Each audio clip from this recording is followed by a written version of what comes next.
Hello, everybody. Hey, welcome back. It is December 1st. That means that we are in the thick of it for college hoops right now. And this is Courtside with Christy and Gabe right here on the Her Hoop Stats Podcast Network. I am Christy Winter Scott, joined as always by my guy, Gabe Ibrahim. Gabe, it's been a month of Sundays, it seems, since Yes. we have broken down some college hoops, but so much has happened in the last couple of weeks, which has been crazy. Where do you want to start? Because we can go in a lot of different directions So it's with all also the upsets and all of the it, situation chips. it's also high school basketball season, which is It like the is. big reason why we've struggled to find time. I But know. now we're gonna find some time. Today's Yeah. gonna be a little short, but we're gonna get back into it now. We just have so much exciting stuff going on, especially on Christie's end. I'm more concerned with just like the various high schools around us that we're playing. I just can constantly think about the high schools in the area. But Christie has exciting stuff. I don't know if you want to I talk do. about it here. Do you want to Um, announce, tell people what's going on? I will. I will just for like I'll take 10 seconds or Yeah, no, 20 go ahead. seconds because this is an abbreviated edition of Courtside with Christy and Gabe. But I will say that I want to give a huge shout out of respect for the opportunity to be the new director for Virginia Elite Girls Basketball. And if you know me at all, you wouldn't ask me, do I miss coaching? Because you just wouldn't ask me that because you would just know. Okay. But for those of you who don't know, I love the game. Obviously, the tactical side of it is very intriguing for me, the mental gymnastics of it all.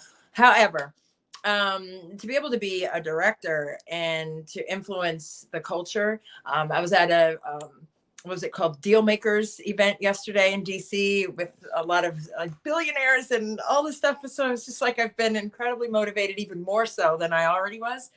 Just hearing what it takes to be successful. I don't care what it is, if it's a team or whatever, individual, I don't know, like whatever success means for you is what I want it to mean for these girls. So I'm just electrified, thrilled, beyond grateful for the opportunity to impact the lives of these young girls who are going to be hooping. So there'll be some tactical parts of it, but it'll be mostly cultural and let them know like the blueprint to success for them.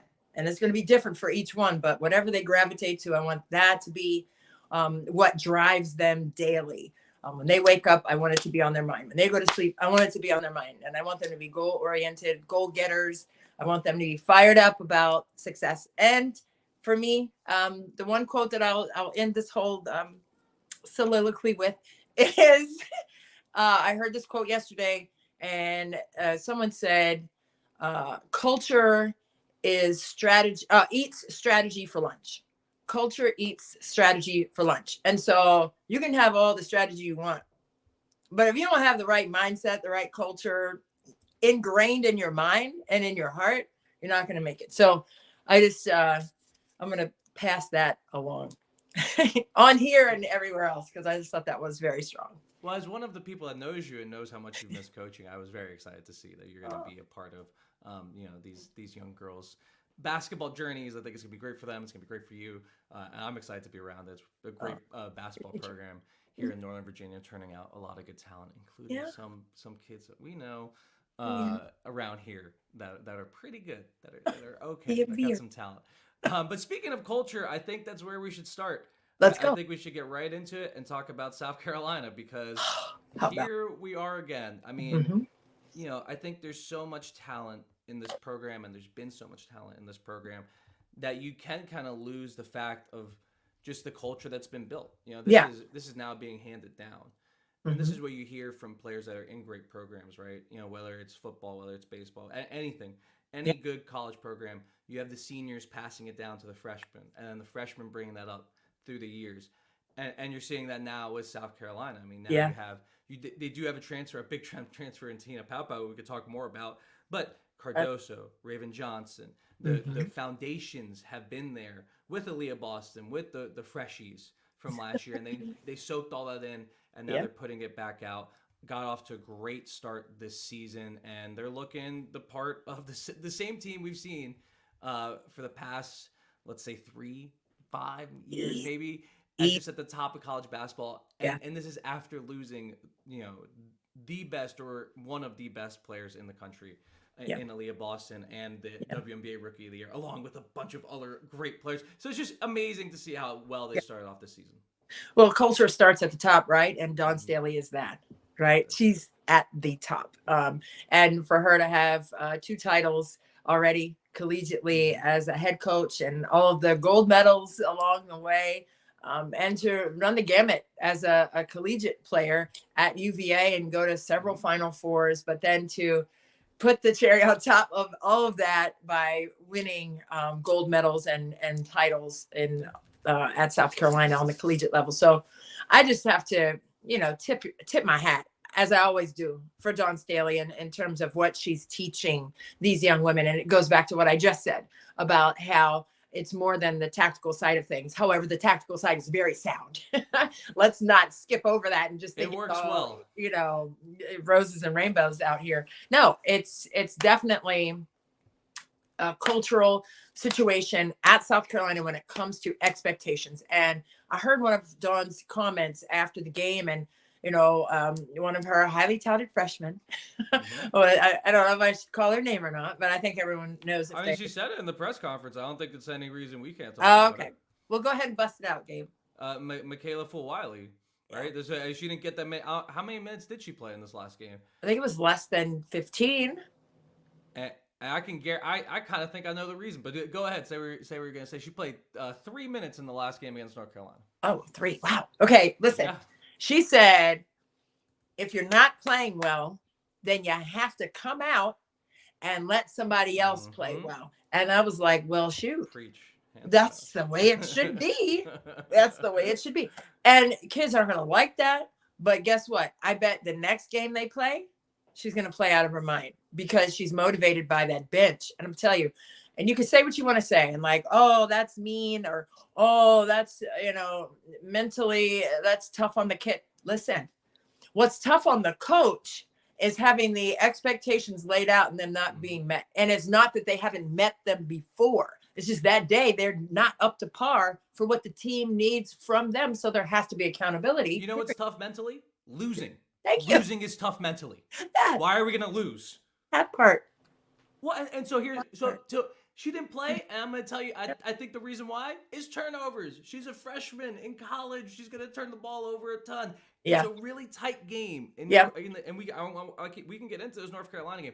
Yeah. Super tight game. Tense environment. Very tense environment. And the only, really what North Carolina was getting was all in transition. I'll look at the numbers to make sure. But, when I was watching in the second half, there was a lot more transition possessions for North Carolina. That's how they got a lot of their points. So you can't give up turnovers. You can't. And there's just there's a lesson in that for a player. And it's not, it really isn't, I don't think, Dawn trying to send a message. No. It's Dawn trying to win a basketball game. Win. Yeah. It's not about the message. Hey, maybe it does send the message of, hey, don't turn the ball over, take better care of it, yada yada. Yeah. But the point is to win, and I think it was the right decision because obviously they pulled it out, and their guard play was amazing.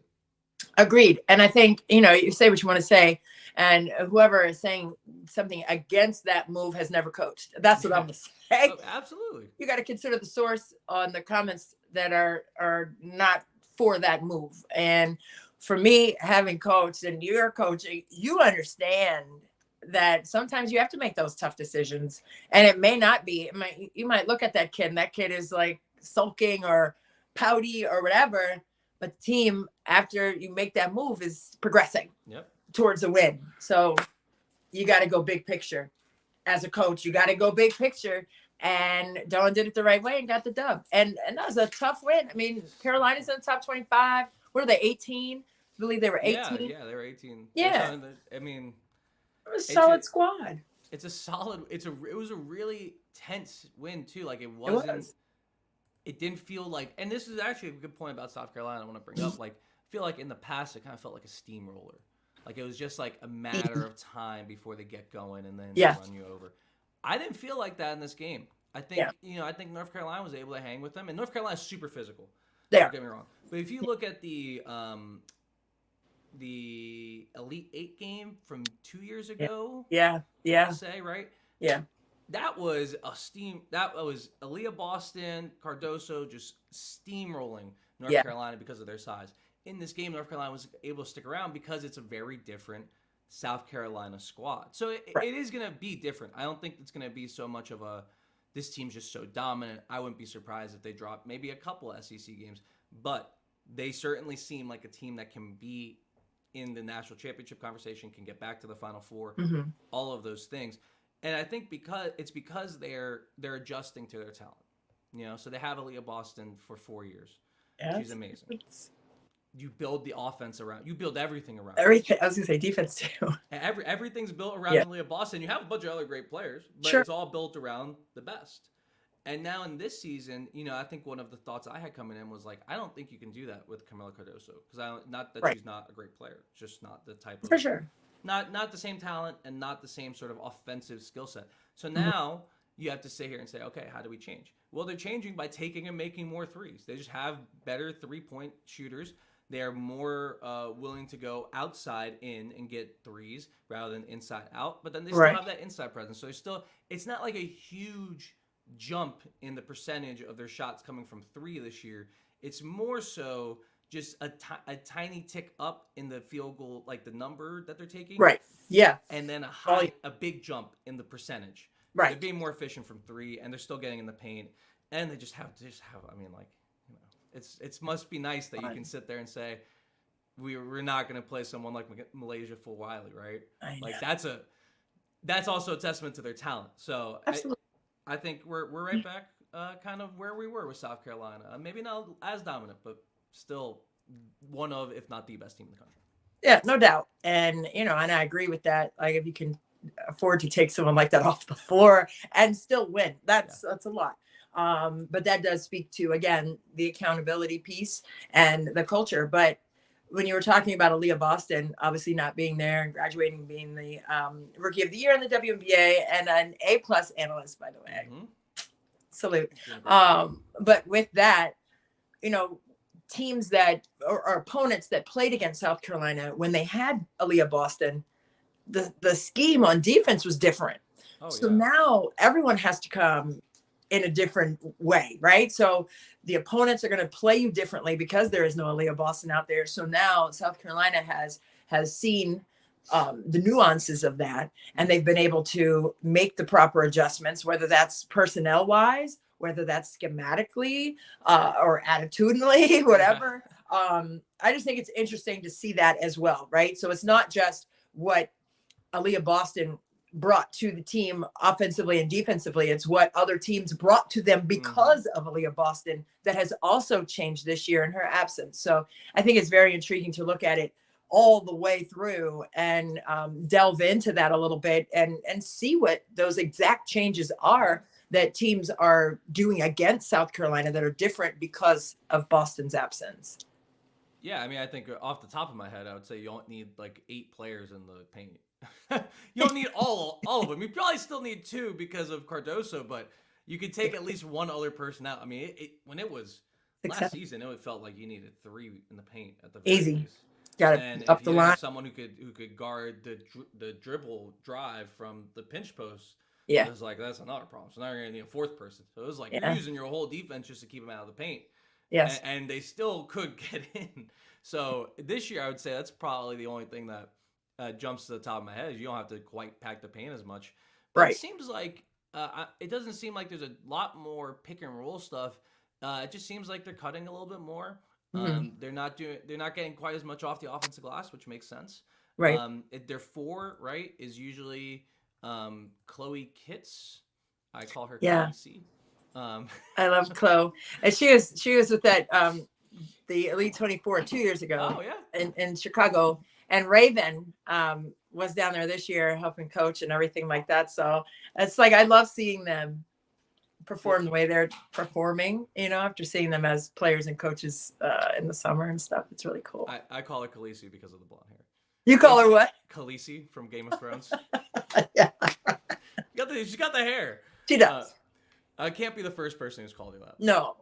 She's more of a shooter, more of a perimeter oriented threat. I don't want to say she's like a lanky, better though. perimeter threat than Aaliyah Boston, because that's Right. I mean, she's pretty shifty inside, you Yeah. know, and she's lanky. And she has the ability to finish in there. You know, she has counter moves inside a little bit, so she's a little, you know, she's a little slinky in there with her game. But yeah, I think the balance is definitely different, like what you were talking about, the threes and Yeah. the high volume of threes that are being taken and made this season by them. I think is a different dynamic, definitely a different dynamic for them. Tongue twister. But yeah, I'm excited to see once the conference season begins, which is going to be right around the corner. I know they've had, I mean, that game against North Carolina was the SEC ACC challenge, which had been the ACC Big Ten. But I love the matchups. It's really fun. This love is the super matchups. fun. Yeah, and Notre Dame, how about them coming back from 16? I mean, these games are, you know, much needed. And I wish more of them were on TV over the Thanksgiving break, because there were some blockbuster matchups that, you know, if you didn't stream it, you weren't going to see it. And I'm like, oh man, we gotta fix that. Flow hoops. We need to end the reign of terror of flow hoops. No offense to anybody at No flow offense. hoops, but I'm just saying we don't. Yeah. We're beyond the capabilities of flow hoops. Regardless, South Carolina, good basketball team. Yeah. Oh wait, no, I want to. Wait. I gotta say one. Tahina Pow because she's out of her mind at the moment.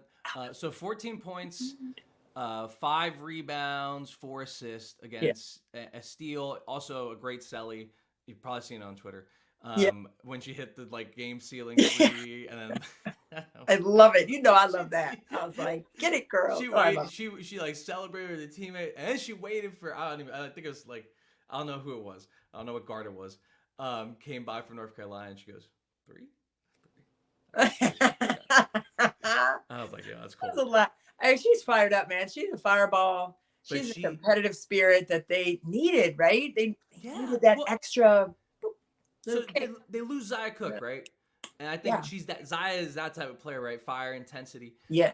So, hey, Tahina's not as shifty. She's not quite as good at getting to the rim necessarily. Well, not quite as good as finishing in the mid-range. Getting to her traffic. Getting to her shot in the mid-range, Zia's better. But Tahina right now is shooting the cover off the ball. I mean, it doesn't quite matter what else she's doing. She's taking 5.6 threes a game. She's taking 53.6% of them. That's crazy. That's crazy.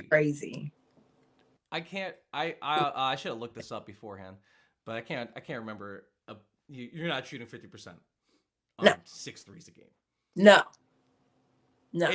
She needs to take more. Yeah. This is the point, right? If you're shooting above 45% from 3, you need to take more threes. Take them. You need to take more threes. Take them if you're making them. That's what I say. I just wanted to shout her out because I thought, her performance is great. The numbers are amazing, and she just brings a different dynamic, but the same sort of attitude. Going back to that culture piece, fits into the culture. Yes. Maybe didn't fit into the last system, but fits into this system, and that's what a great coach does. So good on Dawn. Great stuff. Absolutely. You love to see it, and she's hooping, and just keep that train rolling. Keep going. Let's go to a slightly more dramatic SEC team. I can't. I mean, I know you guys don't know who we're talking about at the moment. Who could we possibly be? Who could have? Let's talk about the LSU Tigers. I guess the bedazzled jackets maybe just bring about more drama, or maybe it's a function of playing in a Kim Mulkey system. But there was drama. Obviously, I think everyone again here has heard about it. Angel Reese missed 4 games, about 2 weeks. She was away from the team for personal reasons, I guess, was the official cause. And then the other last night after Angel Reese came back against Virginia Tech, played great. We'll talk about that. Mulkey said it was locker room issues. Angel said she needed to reset and refocus. I don't know. I was waiting to see what else you were going to say, man. I'm all right. People keep asking me. Absolutely no shade to Eddie. Oh, and Kateri Poole's not on the team anymore. That's just like can we talk about that part? Where's Kateri?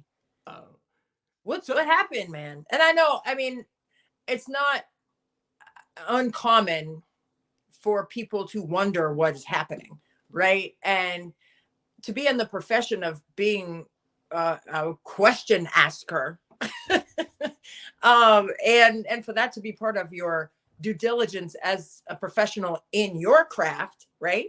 To ask the pertinent questions and not just show up to the game and just look over there as as a fan and say, oh, Katiri's not there, and jump ball and move ahead. Like, in fairness, they have been asking Mulkey about I know, but any and everything. She's not answering. That's what I'm saying. But like, why isn't there an answer coming for that? And I understand protecting your players, and we coach, so I would protect my players to the nth degree, trust and believe. But and not that we need to know every single screaming detail, but I just think it's fair. It's fair as a coach to protect your kids, right? Mm-hmm. But it's also fair as a media member to ask questions. So where's there the middle line where there could be some kind of answer that suffices what is necessary to complete the job of a media member? So I don't know. I'm not wrong on that. Here's my thing. At me if you want to, but that's just how I feel, period. Here's my thing. And like, maybe, I don't know. I'm not like I don't do the journalism. Most of that, I talk about the trades, but that's not I don't do the whole journalism thing. But here's what I'll say. But I care about Katiri. Like, I care about Katiri too. But also, like, in life, and I've said this before on here, you're only as good as your options. Mm-hmm. So for Mulkey here, her options are don't say anything, and what are the repercussions? There's zero repercussions for her not to do that because she just won a national championship. No, she's not gonna get in trouble with the school. She's rich. She's not gonna get. So it's like, as a journalist, I think you're sitting there saying, well, I can continue asking this question and continue making her mad, or I could just kind of wait and hope that something comes out from a different source later that I can get to. So I understand from the journalist's perspective, and I also understand from Mulkey's perspective, because like, hey, you can't force me to say, like, this is not a congressional hearing. I did not take an oath. No. If I was Kim Mulkey's lawyer, she would have done exactly what she did. And you would have said that was right? You would have said that was good. Well, a little less sass. But I would say, if you could be a little nicer about it, that'd be great. But, I can't knock Mulkey's whatever, her whole thing. But yeah. I can't. If I'm I don't want to say anything. If I don't have to say anything, I'm not going to, because then it is a personal issue. If it's like, whatever happened in the locker room, whether it's between Kateri and Angel, or whether it was just those two, or whether it's those two together, whatever happened, we don't know. I get it. I would try not to. I would try to say as little as possible in a nicer kind way. Nicer manner. If you're nice about it, people are they may still continue to ask you, but then you say, no, I'm good. No problem. Wow. I get that too. And I have not been in that position to have a situation like that happen. Thank goodness. However, having known Kateri Poole when she was a student athlete at Ohio State, right? I mean, is she good? Like, is she okay? Where is she? As a human, we're not even talking basketball. Mm-hmm. We're talking about, is she, as a young person who is just on your team, who is no longer on the team, is she okay? Right. And if you can't, like, what if someone posed the question to her that way and she said, I'm not answering that either? I wouldn't like that. I don't know. Yeah. Like, because I have a previous, like, interaction with Kateri. Yeah. And I actually care about who she is. Hopefully someone has her number.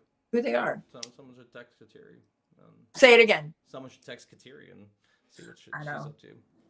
But I just hope Kateri's good. That's all. I mean, at the end of the day, it's unfortunate that she's not on the team anymore. And they don't win the national championship last year without her. No. So, I mean, I hope Kateri's good. At the end of the day, like, whether Kim speaks on it or not, my whole thing is I hope she's good. And I know she's probably devastated not Yeah. being on the team. Yeah. I know Kateri, man. She's built like, I mean, she's got fire in there, man. She's Well, the fire. a little too much. You ever? I'm not. We don't know what happened. We don't know what But you happened. ever see on Chappelle's show when Keeping It Real goes wrong? Oh yeah.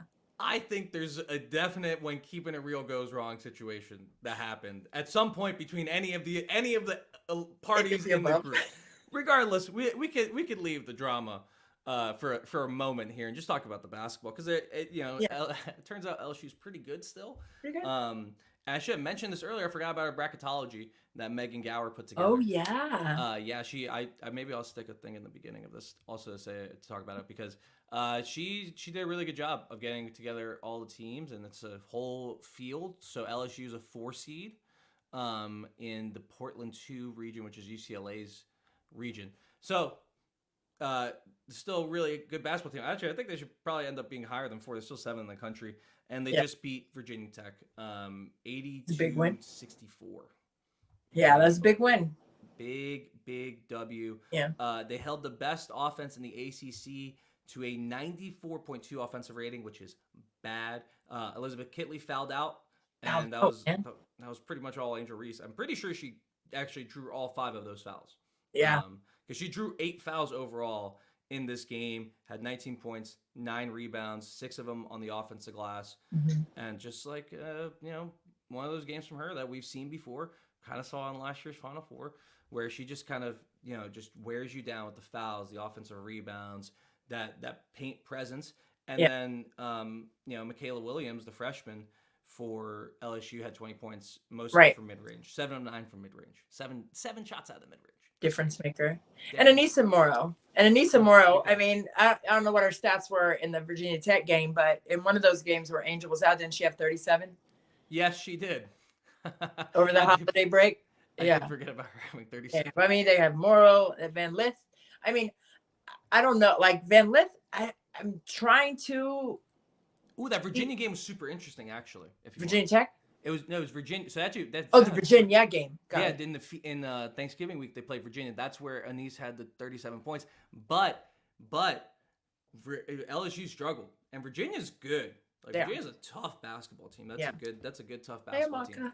Hey, Amaka. They're taking on that attitude that I think she wants in Virginia. But LSU struggled a lot without Angel in that game. Yeah. And so they get it together here was huge, but I think Flage had like the game-stealing offensive rebound in that game, and she had another like 5 offensive rebounds in this game. That dog in her. Yeah, she's a monster, man. She's a monster. But I don't know. Like, what do you think of their rhythm, chemistry, cadence, like with all the new pieces, and now with Angel back, like they probably needed those 4 games, right, to continue to develop that with the Angel's presence there. But what do you see moving forward for them? They're behind the 8 ball for sure, right? I mean, like they were behind the 8 ball coming into the season because of all the transfers and all that. Yes. And Angel, clearly there was problems coming into the season if you're suspending some or whatever happened. Whatever happened that second game or first game of the season in a game where you get, not blown out, but like beat pretty bad by Colorado. Like they out of the gates. And Colorado kind of is like a perfect matchup for LSU, but just like you clearly had problems coming into the season. Right. So they're definitely behind the 8 ball. I think that's Haley Van Lith hasn't popped much this season, I would say. Like she hasn't gotten into the rhythm yet. And I think she's trying to play a little that's a different role for her too. It is. I think Angel, when you play with her now, it's really different for Morrow because she loves to post up. She loves to get in the paint. And it's like, you're not really playing. That's a different role for you too. And the only person that's in kind of like just a perfect role is Michaela Williams because all she has to do is get offensive rebounds and put up from the mid-range. Attack a close-up, pull up from the mid-range. That's why she's having such an efficient season. Even with all the ups and downs, like she's been able to keep steady. So, I don't know. I mean, I think Flage is keeping them in it, too. They've got dogs in them. I they'll be there at the end. Yeah. I don't know if they're... I mean, they're it's a... we're not that surprised that all of this happened. I would say, No, as a community. it's Uh, like I don't like the I guess the that text back and forth situation with the moms. Um, I don't. I mean, I'm glad we didn't have that when I was playing, and not that my mom would have engaged, just saying anything like that at all. However, if she did, that would be so crazy, like chemistry wise, to come yeah, back and know that had yeah. happened and it blew up on Twitter, like Hmm. with all the memes and all the stuff and da da da da. You can kind of do without all that. I don't know, like Hey, look, winning is great yeah, because if you win, no one's it gonna say anything. minimizes the social media stuff. Winning cures whatever ails the team. If you Yeah, can win, not for everyone, people are gonna be upset, but overall the team will you're right. survive if you I was can just win. surprised by that, man. I was I'm surprised by that. I will say, yeah, I yeah. was surprised by that. Let's talk. I want to. All right, I gotta get going to practice soon. Oh, got you, But we gotta talk about one more person. We gotta talk got about you. one more person because she's just been so special this year. Juju Yeah, Watkins of USC, the other USC in the women's basketball world, yeah. Southern Cal. I got a couple stats here. A couple of them I stole. One of them I found. She has 4 30-point games this season, more than any freshman in USC history. Insane. It's December 1st, and she has more 30-point games than Cheryl Miller did as a freshman. Come on. Okay. Uh, she is third in Division One with 26.8 points per game. This is what I found this. All using the Her Hoop Stats research function. Proof stats research. Hey. So she has 26.8 points per game, third in Division One. She has 3.2 assists per game, 90th percentile Oh in my God. Division One. 7.5 rebounds, 94th percentile. 2.3 steals, 97th percentile. 1.3 blocks, 96th percentile. Dang. Okay? Only 5 players. Excuse me. See, got you all verklempt and excited. everything over there. I'm talking so much as a head coach. It's my voice is. It's a gaudy stat line, man. All right, so only 5 players have done that. 90th percentile Right. in all of those stats. Only 5 players have done it in the Power Six. Yeah. You got Ariel Powers at Hey, Michigan State, what's up, AP? Bridget Carlton at Iowa State. Two Oh, just yeah. tremendous college players who Yeah. are pretty good in the WNBA. Yeah. Desiree Elmore at Seton. I forgot what year that was actually. I should have got the year. And then 2 pretty good ones. You got Jordan Horston Okay. and Ryan Howard. Wow. So if she finishes up like this, and there's no sense that it's gonna stop because she looks kind of unstoppable. Yeah. We're talking an elite category. Yeah. there. Upper echelon. And then, I just want to mention her last game against Penn State. So Penn State comes back in the Baha Mar tournament. Yeah. Maybe it's actually, no, this is their second to last game. They had a game after this. But Oh, in you're right. their Thanksgiving tournament, Penn State goes on a 14-0 run to take the lead at the end of the game. USC had been leading for a span there. And then Penn State comes back 14-0 run. With about, I think, 3 minutes left, Juju goes on a 7-0 run, ends the game, wins it for USC. That's insane. What's Freshman. the what'd you say? She's a freshman. She's a freshman. She's a freshman. What do all the hype squads and all this stuff say? I mean, she's a freshman. And the thing about it is, we knew who she was coming in, right?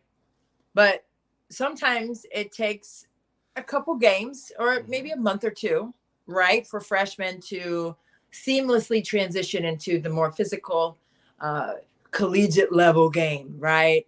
But for her, there's been no gap or disjointed transition for her into college basketball. And not only that, she's made the seamless transition, but she's been depended upon to be the organizer of the offense, right? She's a dog in the defensive end. She attacks the glass with relentless ambition. She's just insane, like across the board. So it's not just she's putting up these points. I'm like, no, she's putting up like across the board, like these stable stats that are more of a senior than of a freshman. And and the dependability of a kid like that, right? Yeah. To lead you and to put the ball in her hands in situations like that as a freshman. I mean, that And shows it's not trust. even it That's was big trust. like the whole team knew exactly That's what I'm what they were going saying. to. It was not a That's question. that's like, find her, like get her the ball. Can you imagine being a senior and in crunch time, like looking for a freshman to get the ball to? Mm-hmm. But if you want to win, going back to what we were saying about South Carolina, if you want to win, you know what to do in those moments. that's fine. The hooper, right? Yep. Find the one that has ice in their veins is going to come and make plays for you, whether it be offensive or defensive plays, right? Get the stops, whether it's a initiating offensive possession where they're setting up with passes, or somewhere you can get your own hoop. And I just think she's just, she just loves the game. You could tell. She's passionate about it, and Well, I think what's it's interesting scary to too, think the upside. that's what I was about to say is like, Oh, so I think like the athletic part is the part that is there. Like she is so athletically gifted that that's what she's using. yeah, She's just, and we saw this a little bit with Michaela Fulwiley too. yeah, Just like this is a grander scale for Juju. It's just she's like able to just get the ball off the rim and then she's outrunning people. gone. And it's kind of like, you know, there is a little bit of Ryan Howard when I saw it, when I had that little stat that had Ryan Howard in it. I was like, this is a little bit like Ryan Howard, just that smooth athlete that gets down the court, and just like, you know, her legs are so long that it's kind of like she's, you know, it's like a gazelle running. It's like very pop, pop. And so I think that athletic part is there. The part that's not quite there is her knowledge of the game and the stuff that she is going to definitely get better at. The stuff that she's definitely gonna get better at is the stuff where she needs to be, and like that's a little scary. That's a little scary to think about 3 years down the road, 4 years down the road. At USC when she's playing like this, and It's insane. She's got every single tool. She does, and I think even with, you know, the basketball IQ side, I mean, she's a baby when you think about it, age-wise, physically gifted, like you said, but the basketball IQ, I mean, you have to give grace to her for being a freshman. Absolutely. No, for sure. With that, but like with every other freshman in the country, right? Even, I mean, there's so many freshmen. We should do a whole thing on just the freshmen because there are so many who have come in game ready and then game winner ready. Like they're hitting game winners, making big game plays, momentum changing plays, and they're freshmen. So the bright side of that is, you know, there's this hunger to learn, right? If you're Juju, and all the other freshmen too. But it's just so much fun to pour into kids like that, right? Because they're accepting it. They're not asking questions as to why what you're saying isn't going to work. They are taking in the information. They are registering it, you know, mentally, and then they're applying it and executing it. Yeah. And so as the year progresses, I think it's just going to get better. And her understanding of not only the game plan, but of her teammates too. Absolutely. No doubt. That's going to be fun to watch. It's just going to keep going up, and like, it's exciting, man. I'm stoked to see it. Let's give it a few more games. They're 1 seed in the their bracketology. Dang. It's 3. So it's South Carolina and then 3 Pac-12 schools. Yeah, UCLA. The Pac-12. We got Stanford, UCLA. Stanford. Yeah. God, man. Wow. But what was the stat with I know we have to go, but like with Juju and Lisa Leslie, what was she surpassed Lisa Leslie with something. I think there was like been that stat, the 30 that you just had. Yeah, okay. 30.1. Because there was like a whole graphic on that, but I didn't know. I saw the. Yeah. I got that one from somewhere. I didn't do the research for that. Ah, I feel you. I got 2 more things. We gotta go in like now. All right. Okay, come on. 1, Miami beats Mississippi State, baby. Let's go. 74-68. First road win versus a ranked opponent since 2016. Go, Katie Meyer got the girls rolling.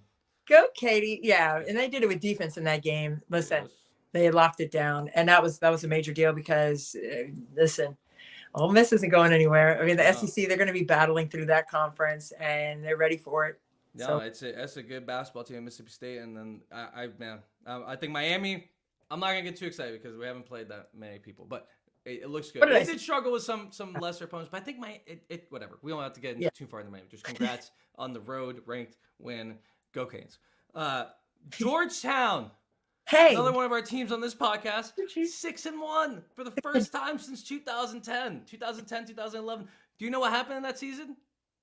But that was Sweet 16. That's when they went to the Sweet 16. That was Monica McNutt's team, I believe. Oh, really? And Sugar Rogers. I was trying to put two and two together. I was like, they had to have someone. Okay, so that's Monica and Sugar. Wow. And Sugar. Yeah, that was that squad, honey. Yeah. Sweet 16 made that run. And then and our favorite player on Georgetown, Bree Scott, 6.1 rebounds per game, third on team, 86th percentile in the country. But we look at the minutes. Look at her at on the 40-minute scale, which is the best way to look at these things. Yeah. 12.5 rebounds per 40 minutes, 94th percentile in D1. Let's go. Wow. Let's go, I have to tell her that. Yeah, look at you combing all through with the fine. Oh yeah, I did. Snuff that out. Go, Bree. Look, and it's coming together. I think. Yeah. And after everything that happened to that team, and losing Tasha, it's just amazing to see what they're doing. Shouts to Coach Smalls, our former colleague, current colleague here at Her Hoop Stats, who's over there working for Georgetown's basketball team, and they're doing. I love it. They're doing really great work. So I'm very happy that it's coming out in the win-loss record.